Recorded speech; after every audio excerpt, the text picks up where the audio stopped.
Yo, welcome to the UNWP podcast. Yo, we are really just getting some reactions from the Elimination Chamber last night. I thought for this to be a B pay per view, they went above and beyond. And to me, as we look at the road to WrestleMania, I don't think that they just threw gas in the car. It seems as if they put a rocket strap on the back to whatever they're moving towards WrestleMania and everything hyped Oh up yeah. quickly. Mhm. What's your first initial thoughts just on everything, Neff? Yeah, after watching the Elimination Chamber last night, there were some jaw dropping moments for me. All the matches weren't actually not too bad. They were actually pretty good, to be honest. Especially the unsanctioned match. Like I really enjoyed watching that match. Like for me, if I had to choose a match of the night, that would have been my pick. Yeah, the unsanctioned match was Yeah. that was a pretty cool match right there. So, I mean, we're gonna dive into John Cena first, but let's just kind of give the pay per view a little bit of justice, just based on how well WWE, Triple H, just the whole Yeah. team put together. So, first match out of the gate, who Women. comes back in the women elimination chamber? Jade. We What do you Yeah. thought whenever she just came out of nowhere and just storm kicked Naomi? What went through your mind at first? So I knew that she was going to go after Naomi because we've been talking about this a lot over the past couple of weeks. That we could see that it was a high chance that it was either both Naomi or Bianca, or it could have just been Naomi that attacked Jade. And first off, after hearing that music, after hearing a storm is coming, I was like, wait a minute, is she about to come out right now? There's no way WWE is going to bring out Jade before a women's elimination chamber match. And she comes out, and instead of going after Liv, she goes after Naomi. And I was like, okay, yeah, that makes sense. Like I said, we've been talking about this for weeks now. It could have been like Naomi who attacked Jade, and Jade put a beat down on her where she couldn't even compete in the elimination chamber. I've never seen anything like that. Just Yeah. watching WWE, which makes sense. We talked about how were they going to kind of set up this Jade angle. I think for a while that they were slow cooking this storyline to the point where I think people just lost interest. And I Yeah. think for them to bring it back, not only did they bring it back, but they brought it back with in just a sheer amount of intensity. Seeing Jade come out, I just had a picture of her up, looking like $1,000,000 as always. If you want to talk about her in-ring capabilities, please feel free. But overall, her presentation and what that's going to possibly mean for something between her and Naomi at WrestleMania, because Bianca Belair is of course going to be in that stratosphere, battling either Rhea Ripley or Rhea Ripley or Io Sky. But I'll tell you right now, I thought that was done well, and it was a shocker. So yeah, definitely looking forward to seeing what was going on. But the overall match, looking at the chamber, thought it was pretty good. The unfortunate thing about the women's match, and maybe I'm wrong in saying this, I think everybody knew Bianca was going to win. It was just how she was going to win. Yeah, that is true. Like, two of my picks to actually come out of the elimination chamber was actually Bianca, and if Bianca wasn't winning, my second choice would have been Bliss. And the only reason why Bianca would be my first choice is that to I thought about this after she won, and I was like, I can see why they would let her win, because it's been like what, 2 years since she's been in the women's championship main event. So I think this is WWE of like saying, okay, Bianca, we're going to give you another shot at the women's title, so that way you can live up to your name of being the EST. So that's why Bianca was my first choice to win. And second choice, like I said, was Alexa Bliss, because came back at the Royal Rumble, and we all know that she was, from what I heard, I think she was having like health issues. I think that was why she was out for a while. I'm not sure. She had a It baby. was, The baby. yeah, You mean post baby, as far as getting back and yeah, stuff like that? Yeah. yeah.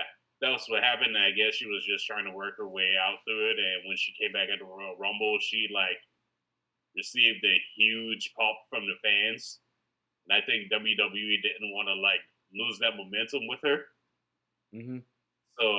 So that's why I was thinking like, okay, if Bianca didn't win, maybe having Bliss win it to give her like again, have her being in the women's championship picture, Mm-hmm. and let her like be the champion that she was before she left WWE.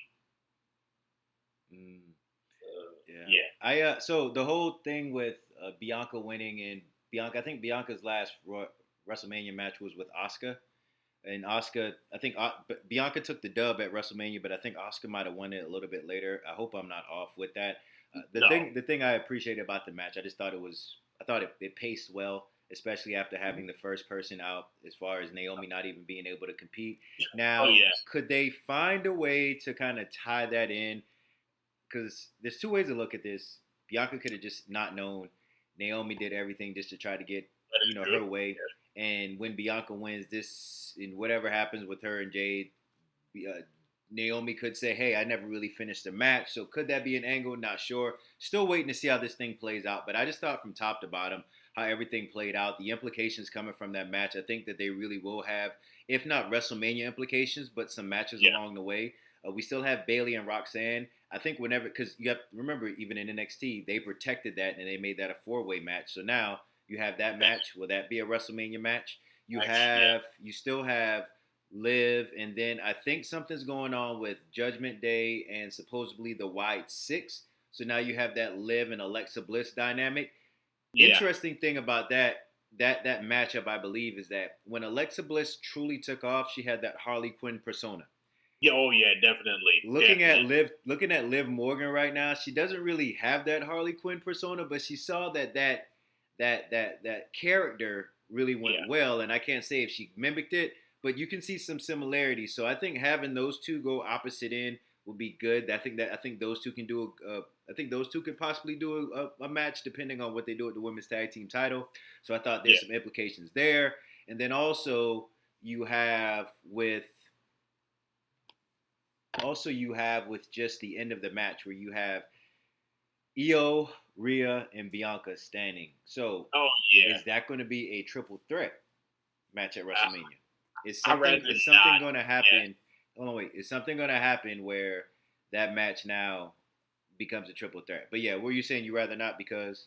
I rather not have it because I think, to be honest, I think the big money match would be Bianca and Rhea Ripley. Yeah, I mean, you still could have Io Sky in there to be a triple threat match, but I think people really want to see Bianca and Rhea in that match because we have like two of the toughest women's in WWE right now, hmm and for them to go at it for the championship at WrestleMania, I think they could. I think they got a potential to like steal a show whatever night that they have their championship match on. yeah. And I will say this: I think the only match that could possibly be thrown in as far as from the women's side to be thrown in as a main event potential where you can talk about it is going to be Rhea and Bianca. Will Yeah, they get the main event? Probably not because the guys this year, there's too many heavy hitters. There's too many yeah, money makers. But if you definitely. want to throw a wrench in there to say, arguably, as far as a women's match, what could be the main event? Rhea and Bianca's gonna. That's the moneymaker right there. We Yeah, saw it. yeah, It's gonna be interesting. But what do you do with Io Sky? WWE wants to work with Io Sky, wants to have her in the championship match, or wants to have her in that championship picture. So I guess we'll just have to see. So yeah, overall, yeah. I was impressed with this match. I thought it went well. Uh, Yeah, I yeah, thought so too. yeah. I will tell you right now, I tuned out for the Trish Stratus and Yeah, I Tiffany didn't. Stratton. So That was the only. That match was okay. The way how I saw the match, It was for Trish to like wrestle in front of her home country of Canada, Hmm. and also it was a way for I guess to build momentum for Trish Stratus against her match. I mean, not Trish, Tiffany for her match against Charlotte Flair. So that's the way how I saw that tag team match going that way. Yeah, I lost all interest. I'm not gonna lie to you. Yeah, I was I had to watch it a little bit later yesterday, but I found yeah, myself, and it had nothing to do with it being a women's match. It just I lost focus. The match was not interesting to me. I found myself sweeping. I did catch some of it. I did catch some at the end. I the chemistry between, and this is what threw me off of the whole match. I could be wrong, and I'm 100% okay with people having a difference of opinion. But to me, the chemistry between Tiffany and Trish just felt too forced. yeah, Where like if like the I think that was a SmackDown before. Well, hey, we have matching jerseys. Hey, it's Trishy time. It's Tiffy. I was like, this is lame. yeah, So yeah. yeah, I I, just that threw me off.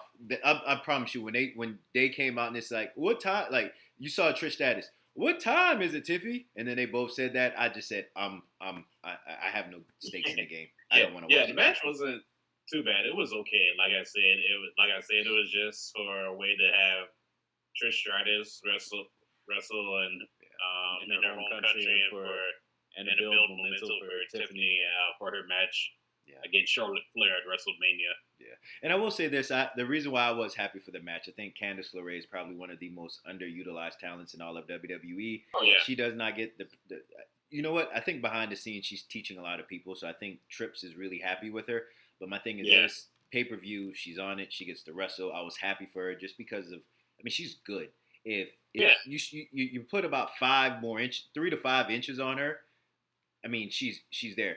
The only yeah, problem is when it comes to women of her stature, you have just think about it, Lyra Valkyria, Liv Morgan, yeah, Alexa Bliss, yeah, Nikki Cross. You definitely. have all these women that kind of fit that mold of her body type and kind of like that same like naughty girl type attitude. You just can't have Definitely. everybody being the same. So I was just Yeah, happy to see her on a pay per view, but I don't really have too much to contribute to the match. The yeah. moonsault I was mean, nice though.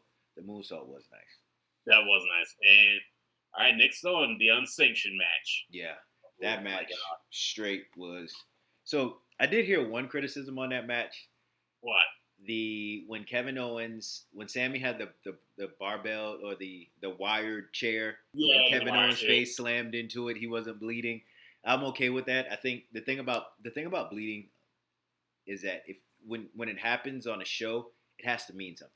So it's one of those things where Yeah, if that match were to get really bloody, Cody's blood at the end, it would have took a little bit out of the impact on it. I didn't realize that until just kind of hearing somebody talk about like, this is how you put together a show. That's why when Shawn Michaels would super kick, everybody could super kick, but when Shawn Michaels was on the show, people didn't super kick. So the fact yeah, that they didn't use blood, I understand why they did that. But started a match, the story that was told, everything going between these two, I thought that match was well done. And yeah, and yeah, and the yeah, fact that like the referee did not wear a referee's uniform, well, the first referee came on yeah, street clothes. I was like, okay, lights went down. I'm like, all right, we're about to fight. What were you about to say? yeah. That's how you know it. That's how you know it was getting serious when the referees don't wear their usual outfit. Yeah. It was like yeah, Mike the Chowder. Hmm. That's the first referee. When I saw him in like his note, when I saw him in like black shirt and the black pants, I Yeah. was like, oh yeah, this match is about to get serious. They gonna let these two go at it, and that's what ended up happening. Like they were fighting all over the arena, going through tables, using weapons to their advantage. Like it was just insane with those two going at it. First, I'm gonna say I'm impressed that you know the referee's name. That's impressive. First of all, Yeah, the thing that I really enjoyed about this match is that Sami Zayn, he it was explained that he can make every single movement he makes people in the whether you're in the stadium, whether you're watching from TV, he can make every single move mean something. If you oh yeah, looked at how troubled he was in the beginning when it came to really inflicting punishment on Kevin Owens, you can tell there was an inner battle until it got to yeah, a point where he just said, "You know what? this is my survival. I have to do this. I have to put it into this. I have to put it into him. And then you saw that progression when violence on violence on violence. And the one thing about it is that even though Kevin Owens won, I don't think nobody really won that match. The reason why I say that, yes, he won the match, but it's just one of those things where going forward, those guys are going to have another match, and it's like you said with the survival thing too. Like when he brought out the barbed wire chair, mm-hmm. like you said, he was having that inner battle with himself, but then like you said, he was like, okay, I'm gonna fight it. I need to survive, and that's when he started like using the chair on Kevin, and I was like, okay, yeah.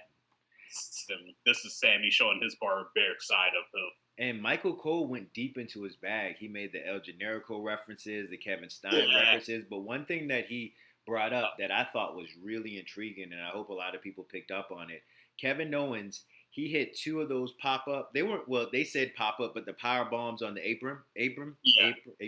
He hit that twice. Michael Cole went back to, I believe, their Ring of Honor days, because I think that was in the first Kevin Stein El Generico matches, and that's how one of those matches were won. So Michael Cole went back into his bag, and to see that revisited, these guys fought for years. And every single match that these guys have, I can tell you right now, these guys, they've never had a bad match together. And they're I don't even know what trilogy they're on right now with WWE. Yeah. They never have a bad match. They always find a way to make matches work and then take it to another level. So I thought they did well. Like you said, going back to the Ring of Honor days, and then when they got brought back up, even in NXT, like their feud still spilled over in NXT. Yeah. When Sammy was NXT champion, and you had Kevin Owens coming out, congratulated him, but then, like you said, he turned on him and hit him on the apron with the power bomb. Yeah. And then ended up taking the title from Sammy. Mm-hmm. So yeah, there's a lot of history between those two. And I'll tell you one thing, too, is that I was just thinking about this as you were talking. I was like, what rivalry have I seen throughout my history watching WWE where you can see people that are the best of friends and then they become the worst of enemies and can come back and be the best of friends? And the only rivalry that I can truly think about is Shawn Michaels and Triple H. Yeah, D-Generation X, you know. That's it. They formed D-Generation X, but then one would turn on another. Yeah. Then next thing you know, they go out for years, battle each other. But then when it came down the most when they needed each other, they came back. Yeah. Formed the Generation X. Then another heel, then another turn, then come back. So I can see how that Sammy KO would remind you of that as well. All right. And but then I did like how they brought back Randy Orton, though. That's what I was going to go to. I just had a picture of him on the screen. The Viper coming back. Now, his slow, methodical march down the ring was apropos or opposite of, this is when Jeff Hardy made his AEW debut when Matt was getting beat up. And so, like, you hear the dum, dum, dum, dum. And instead of running down to help his brother, he's doing this and doing that. So I'm thinking, I'm saying, Randy, this guy, he's getting stumped, and you taking your time. Like, aren't you going to go down? But that to me, having Randy Orton come out like that, him and Kevin Owens getting to it, that doesn't need a build up. That's WrestleMania right there. They don't have to say anything. That match is already built up. No, I think so too. Yeah, like you said with Randy Orton not like rushing the camera to Sami Zayn. Not the way how I see it. It wasn't like Randy Orton wasn't. Randy Orton didn't need to rush to help Sammy because in Randy's mind, he's like, I'm only here for Kevin. Yeah. Because he almost cost me my career. Oh, he kept saying that. Yeah, and I'm going to take my slow time. Yeah. So that. Yeah. And then, I'm sorry, go ahead. I cut you off. I thought I'm horrible with pauses. I'm horrible with pauses. I got a lot to say about that match. And then it was like, wow. You can see like Randy Orton was walking. He's like, yeah, Kevin, you better be ready because I'm coming for you, and I'm gonna put a beating on you as soon as I get to the ring. You gotta be careful with the coming for you because you gotta. I don't want you to go Booker T on us today now. Yeah. I will tell you one intriguing aspect at the end that when I think about it, I'm like, man, this is WWE has a way of, and sometimes it works, sometimes it falls flat on their face, but WWE has a way of centering a match, centering a rivalry around like a specific theme. And the theme that I'm seeing right now with Kevin Owens and Randy Orton are the moves that they do that are outlawed. Yeah. What's that power driver called? The stack pop. The power driver that Kevin Owens has been doing that I don't know what they call it. see. I don't know what they call it. I forgot. It's right there on the top. Yeah. It's right there, Kevin Owens. Yeah, I know what you're talking about. I just don't know. I forgot what they call Package power driver. Package power driver. Okay, yeah. And they can sell this at WrestleMania. What is more lethal, or because they're gonna have a no holds barred match, I think, or a last man standing match. Gotta let them do it. What is going to take the person out?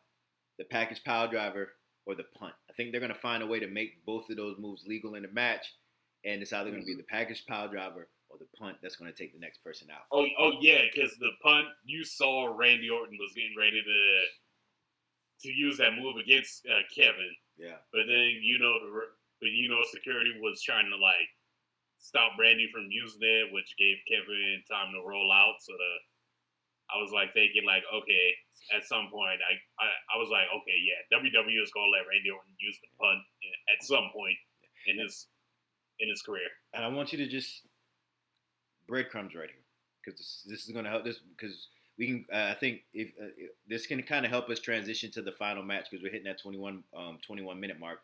But just imagine Randy Orton, this Randy Orton right here, yeah, versus the person we're going to talk about after the male elimination chamber match. I think those two right there, that makes that rivalry go to another level.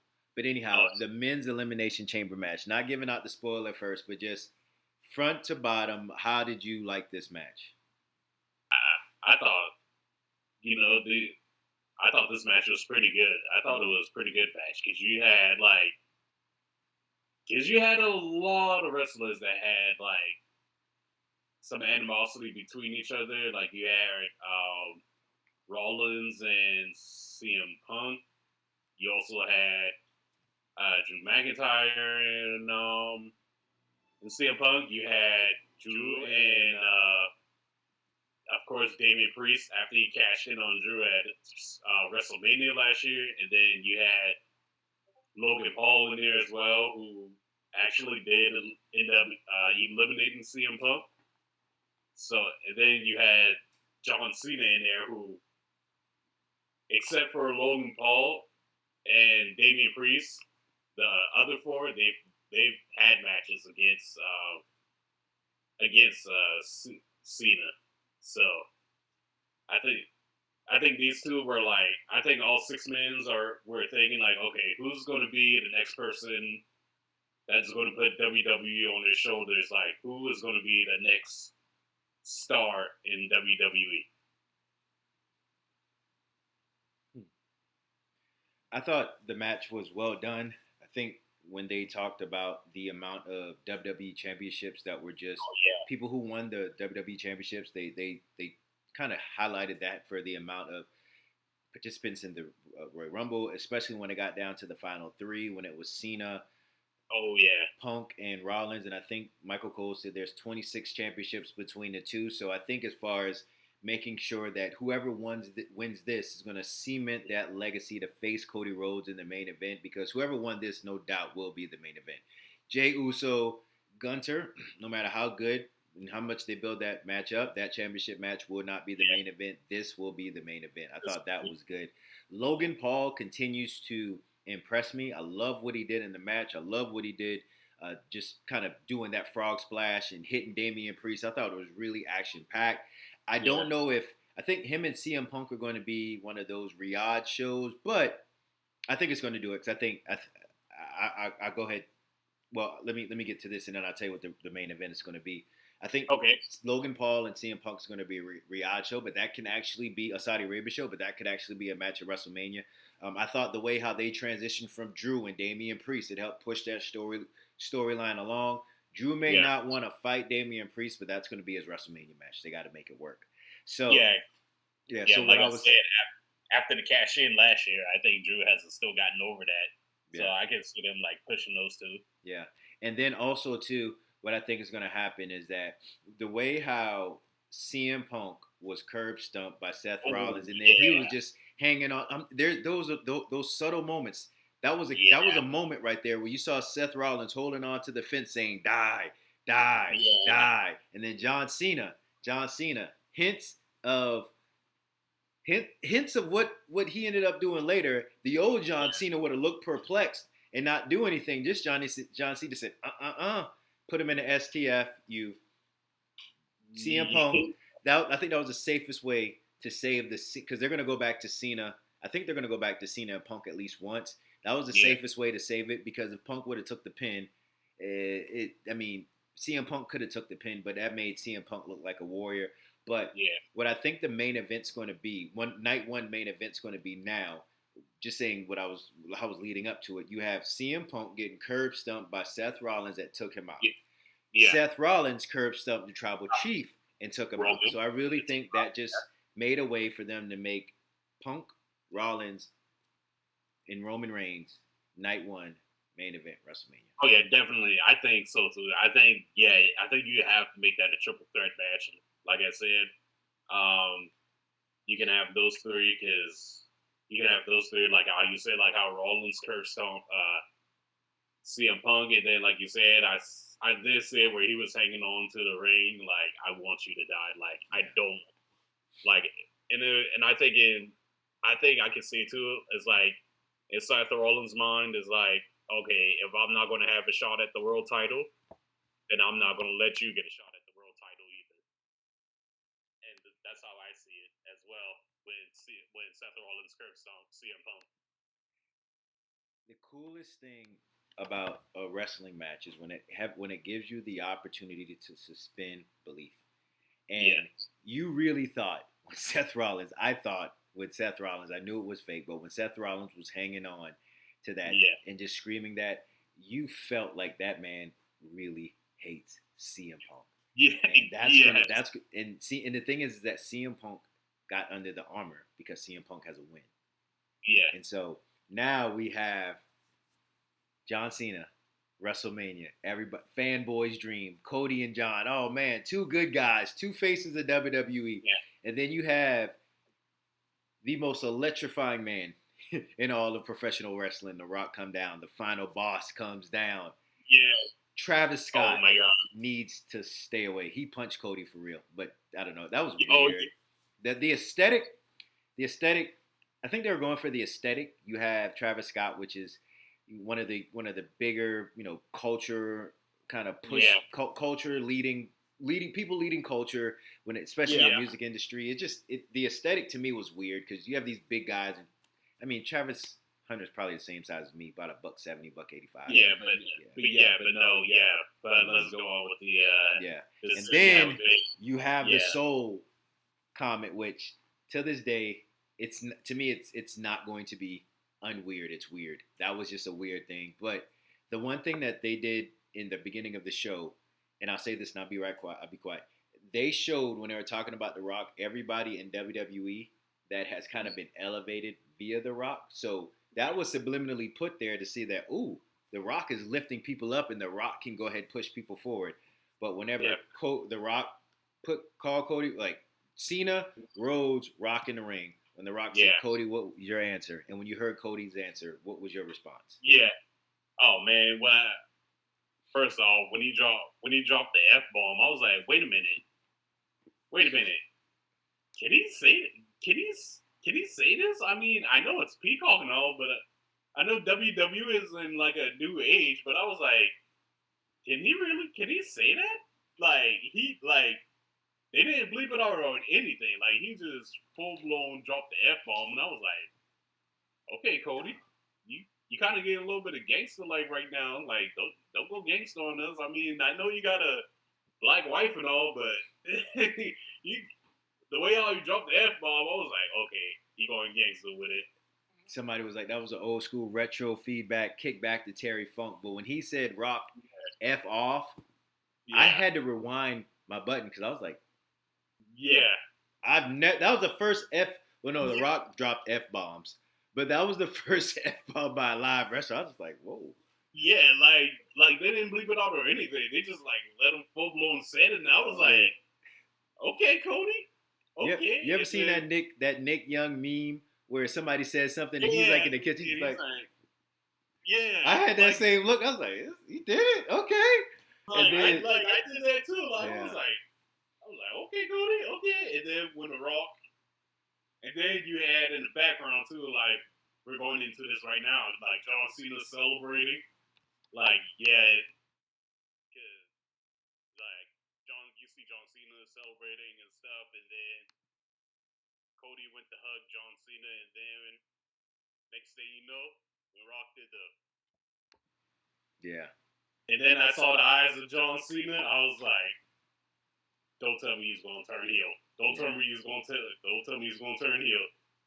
Next thing I know, kick to the nuts, and I was like, that always turns somebody heel. Shinsuke Nakamura. yeah. And when he did that, my jaw dropped. I was like I was like, Let me ask you if you remember this. Yeah. It was after Cody Rhodes and I believe Roman Reigns beat Solo in the Bloodline, right? Yeah. I think The Rock came out. Do you remember you remember what he did to his hand? Yeah. It was like 1, 2, 2, 3, and yeah. No, I wasn't trying to get you. What's John Cena sign? Yeah. So oh yeah, I remember that. Somebody pointed that out before, and also whenever Rock went straight Mortal Kombat on Cody Rhodes with the Mama Rhodes, and he was beating the Rock up, and you had those big trucks outside. Whose face was on that back truck? John Cena's. And so I think they were hinting at that, like, and that also John Cena turning heel like that also kind of reminded me. I hate to bring this up because I know everybody got feelings about this, but I got to bring it up. That kind of reminded me of when Seth Rollins betrayed the Shield the first time. Why would you hate to bring that up? I thought you were going to talk about Hulk Hogan. Like that was cinema, the way Seth Rollins did. I thought you were about to talk about Hulk Hogan and when he became Hollywood. Like John Cena heel turn surpassed Seth Rollins, and I'll tell you right now, I think the only thing that got Hulk Hogan was that the crowd was just in it and they threw trash on it. But John Cena's heel turn was so significant because his heel turn gave him a face reaction. People were happy to see it to a certain extent. I was just like, what? Okay, what is he going to wear? When am I going to see him again? And now he's off shooting a movie, meaning this. The Rock can say, Cody, you didn't do this. John Cena did this. And now John Cena's going to the next level because he's shooting movies. He's going probably has another big movie, coming out within the next year or something like that. But I'm telling you, I thought it was interesting. Well done. Well done by WWE. Because now we got Hollywood Rock, and I don't know, would you call him Hollywood John Cena or corporate John Cena? I don't think. You know what? I wonder if he's gonna go back to Thugonomics. That too. That attitude. He probably won't. So the interesting thing is that why have Travis Scott? So he's going. I think John Cena's going to get a new song, and I think Travis Scott might have done John Cena's song. Yeah. That's just my 2 and 2. I'm probably wrong, but to me, I was like, why is this guy here? First, 2, why is he continuously smoking weed on a PLE? They said sage. They didn't say marijuana, but it's weed. Why? And then now you have this heel turn, and the thing is this. I said this before, and Simon Miller always says this from What Culture Wrestling. If you're going to turn somebody heel, it has to mean something. Cena can't turn heel and lose the championship. So somehow, some way, that match is going to be, I'm not going to say unsanctioned, it's going to be no disqualification. Cena's going to win his 17th championship, and I think he's probably going to hold it till Survivor Series or December. I don't know. Something is going to happen along the lines where Cena's going to win it. I think Cody's going to win it back, possibly with the help of, I don't know, Randy Orton. I don't know who he'll get help from, but there's going to be a redemption arc with Cena at the end. But somehow, I don't know how they're going to do it, but Cena's going to win championship WrestleMania. Oh yeah, I think so too. Yeah, like how you said too. Like this is Cena's last ride too. Yeah, and he already said like, I'm not going to wrestle past this year. Like December is going to be my last month where I wrestle in WWE. Yeah. So that gives him plenty of time to like hold the title until then, or maybe something will happen where Cody Rhodes ends up getting the title back before December, whether it be like Survivor Series or another PLE. But I think I think John Cena. I could see Cody winning it back at Survivor Series, being a redemption arc. Yeah. Because that's the only. Well, what if he doesn't? That is true. I'm saying, like, what if Cody he's out for a while, and what if he doesn't? That is true. Cody's the easiest plug and replay person to put in that championship. But what if he doesn't? Who could step up? You still got Randy Orton, John Cena. Randy Orton, yeah. Or whoever CM Punk. That's what I was seeing too. Like, it could be a situation where, okay, if they don't want Cody to win the title, before Cena retires, who then can you put in? You could have put in Randy Orton or CM Punk. Both of them have faced Cena before, and those two, when they wrestle Cena, they put on some very good matches too with Cena. I think Cena's going to be the last. I think not Cena. I think CM Punk will be the last one. I think if Orton and Cena go at it, you can make an argument letting Orton get it, because I think how many championships Orton have right now, like 14 or something like that. Yeah, you can make that argument, but I think the real money-making match for Randy Orton is going to be Orton and Cody Rhodes. But that's just my opinion. But Cena Orton writes itself. But the reason why I say Cena CM Punk is that for Cena's last match, the business side is for Cena to let an up and coming rookie take his mantle. But I think for the business, I think Cena may possibly just allow. Yeah, CM Punk. I would rather have somebody who has faced Cena to take the title off of him, because like you said, I just can't see any of the other rookies taking it off of Cena. It has to be somebody from he's had past matches with, and Randy Orton and CM Punk is one of those two, but I could see CM Punk ultimately taking the title off of Cena. The only rookie right now that can even make a crescendo of a tidal wave to even get to John Cena would be Braun Breaker. But Braun Breaker is going to have a multi-man match at WrestleMania. Yeah. So I think right now, I'll go ahead and say it. I'll probably be wrong, but that's okay, because this is just prediction. People predict, and my opinions might change tomorrow. I think John Cena wins WrestleMania. He gets the moment, and this is The Rock making promises and keeping promises. Oh yeah. Yeah, that's just it. Because the final boss has to get something. Oh yeah, definitely. And now I don't know if this could lead to an interesting War Games match. You know what? Yeah. I did see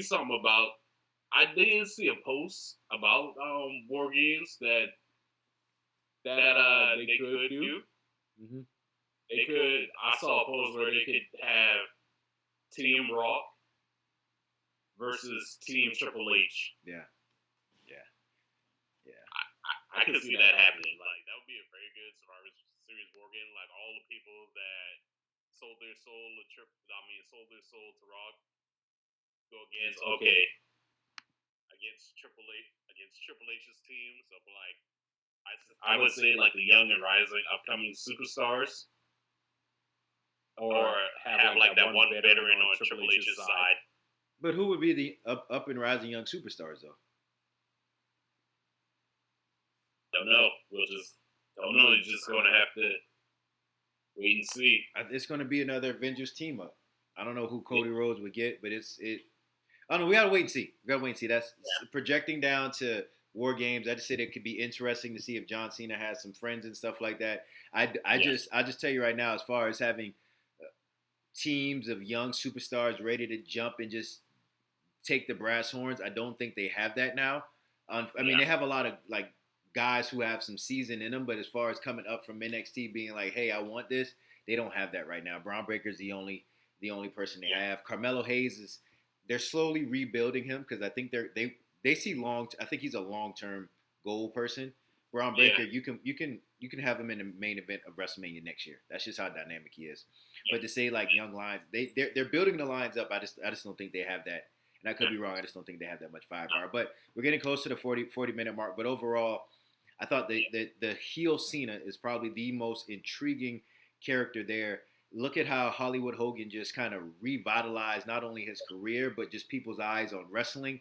Seeing a yeah, heel Cena, what is he going to say? How is yeah, he going to wrestle? What is he going to do? Is he going to be, instead of loyalty, hustle, and I yeah. forgot what the other thing? Loyalty, hustle, respect. Yeah, What's that going to be? So yeah. I'm really interested in this John Cena right here. I mean, the sky's the And limit on what I'll WWE can even do. I'll even throw in one more thing too. I got to bring this up because we both are nerds. The very very first Spider-Man movie where he fought Norman Osborn's Green Goblin, Mm-hmm. and when he took Spider-Man on top of the building, he told Spider-Man, "Okay, you're like the zero for all of New Yorkers, but There's going to be a time one day where you live long enough to see yourself become the villain." Mm-hmm. And with John Cena, what happened? He lived long enough to see himself become the villain. So, so I think this is going to be an interesting heel John Cena. You beautiful quote, beautiful quote. Yeah, But I'll tell you right now, yeah, I think you picked the wrong movie. yeah. Dark Knight Rises. Harvey Dent. Or that too. You either die a hero or you live long enough to see yourself becoming the villain. Or that one too. That was good too. Yeah, like That. As soon as you said that, I was like, where you going with that? Are you? As soon as you said movie, I was like, you going to bet Dark Knight Rises? Man, I mean, no, yours was great too. But I remember that specifically at the dinner table because you saw what happened. But yeah, but hey, yeah, this was a great talk. But overall, I'll tell you right now, just think, this was a B pay-per-view, and it yeah, transformed into a level show with high level implications. This is NASA right now with a rocket ship. We are on the road to WrestleMania, so every show should be important. There was that lull that people were like, "Oh, it's boring." That happens. It's 52 weeks. Road to WrestleMania got a little bit dry. yeah. Now we're gonna start to see everything pick up, and Mm-hmm. John Cena's a heel. John, like Johnson, like the hero that everybody loved. He's now a heel. So what do you do? Do you still like? Do you still be like, okay? Do you still love him as a heel, or you be one of those fans that one of your favorite heroes turns? Do you turn on him as well? Like, John, I think the intriguing thing about this character, everybody's had something in their life that they really wanted. yeah, What are you willing to do, and who are you willing to step over to get it? oh yeah, That's a character. That's a character question that we all have to ask. And with the lights on, cameras in our face, people watching, a lot of us will say we'll always take the high road. definitely, But when the lights are turned down and the camera's not in our face, and it's the same scenario, people, as you have hustle, loyalty, and respect, yeah, you'll be surprised how many people would lie, cheat, and steal to get something that they want. oh John yeah, Cena that's what I love about this character because now people can see. There's a book called Dark Psychology. I'm reading it, not to like any weird things. I'm captivated with the human mind. I'm a nerd. yeah, People, the true essence of how people would really react in situations yeah, is being played out. Oh yeah, right in definitely. front of him. So I think that's going to draw more intrigue to John Cena and everything that's going on. But Yeah. Neff, man, we hitting the 45-minute mark, man. This was No, a but great conversation, bro. I think we've talked about all that we could talk about. Yeah, there's still. I mean, we know some of the matches. I think there's still more storylines that's going to be told before WrestleMania, and we'll get more as we move closer and closer. We'll get more and more matches announced for WrestleMania. Yeah. But all in all, last night I will say I was really impressed with Elimination Chamber and how everything went on it. Like I was really impressed with it. Yeah, me too. Me too. And steps, roads to WrestleMania. I'll leave it at this, and then I think we can go ahead and close this on out, so we don't get to that high mark. But man, Yeah,